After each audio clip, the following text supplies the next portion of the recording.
ദേശീയപാത നിർമ്മാണത്തിനിടെ Kozhikode തിരുവങ്ങൂരിൽ concrete slab പൊട്ടിവീണു. Crane ഉപയോഗിച്ച് slab ഉയർത്തുന്നതിനിടയിലാണ് service റോഡിലേക്ക് പതിച്ചത്. ജില്ലാ കളക്ടർ സ്ഥലം സന്ദർശിക്കണമെന്ന് കോൺഗ്രസ് ആവശ്യപ്പെട്ടു. ഉച്ചയ്ക്ക് 12:55 സംഭവം. ക്രെയിൻ ഉപയോഗിച്ച് സ്ലാബ് ഉയർത്തുകയായിരുന്നു. ഇതിനിടെ സ്ലാബിൽ കെട്ടിയ കയർ പൊട്ടി വീഴുകയായിരുന്നു. സംഭവിച്ച ഒരാളുടെ മേലെ സ്ലാബ് ഇടുന്ന ടൈമിന് കയർ പൊട്ടിയിട്ട് താഴെ വീണ, ക്രെയിമിൽ താഴെ വീണ. ഒരു 5 മിനിറ്റ് കൂടെ കഴിഞ്ഞിട്ടാണ് വീകുന്നെങ്കിൽ വാഹനം ഫുള്ളായിട്ടുണ്ടായിരുന്നു. വാഹനത്തിരക്കേറിയതാണ് സർവീസ് റോഡ്. തൊട്ടടുത്ത് തിരുവങ്ങൂർ ഹയർ സെക്കൻഡറി സ്കൂൾ ഉണ്ട്. അവധി ദിനമായതിനാൽ വലിയ അപകടമാണ് ഒഴിവായത്.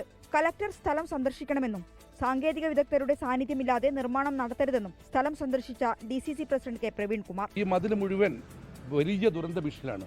അടിയന്തരമായി കലക്ടർ സ്ഥലം സന്ദർശിച്ച് പ്രവൃത്തി നിർത്തിവെപ്പിക്കണം. ഇതിൻ്റെ സാങ്കേതിക വിദഗ്ധർ സ്ഥലത്തില്ലാതെ അവരുടെ നിരീക്ഷണത്തിലല്ലാതെ പ്രവൃത്തി ഒരു അടി തുടരാൻ സാധിക്കില്ല. ഇതുവഴി കടന്നു പോകുന്നവർക്ക് ഇൻഷുറൻസ് ഏർപ്പെടുത്തണമെന്നും ദുരന്തപാതയാണിതെന്നും PV അൻവർ. സത്യത്തിൽ ഇതിനെന്ത് പരിഹാരം ചോദിച്ചാൽ ഒരു സ്പെഷ്യൽ ഇൻഷുറൻസ് ഇവിടെ ഏർപ്പെടുത്തേണ്ടി വരും.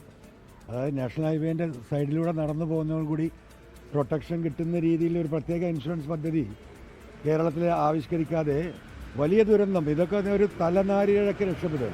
ഇതിനു മുൻപും ദേശീയപാത നിർമ്മാണവുമായി ബന്ധപ്പെട്ട അപാകത ഉണ്ടായപ്പോൾ ഈ സ്ഥലത്ത് DYFI CPM പ്രവർത്തകർ പ്രതിഷേധം നടത്തിയിരുന്നു. ഒരു പ്രവൃത്തി നടക്കുമ്പോൾ അതിന് പാലിക്കേണ്ട സുരക്ഷാ മാനദണ്ഡങ്ങളൊന്നും പാലിക്കാതെയാണ് ഇവിടെ പ്രവൃത്തി നടന്നുകൊണ്ടിരിക്കുന്നത്. അത് അങ്ങനെ അനുവദിക്കാനാവില്ല. ജനങ്ങളുടെ സുരക്ഷ ഉറപ്പുവരുത്താതെ ആ പ്രവൃത്തി അനുവദിക്കാനാവില്ല എന്നുള്ളത് ഞങ്ങൾ അവരെ അറിയിച്ചിട്ടുണ്ട്.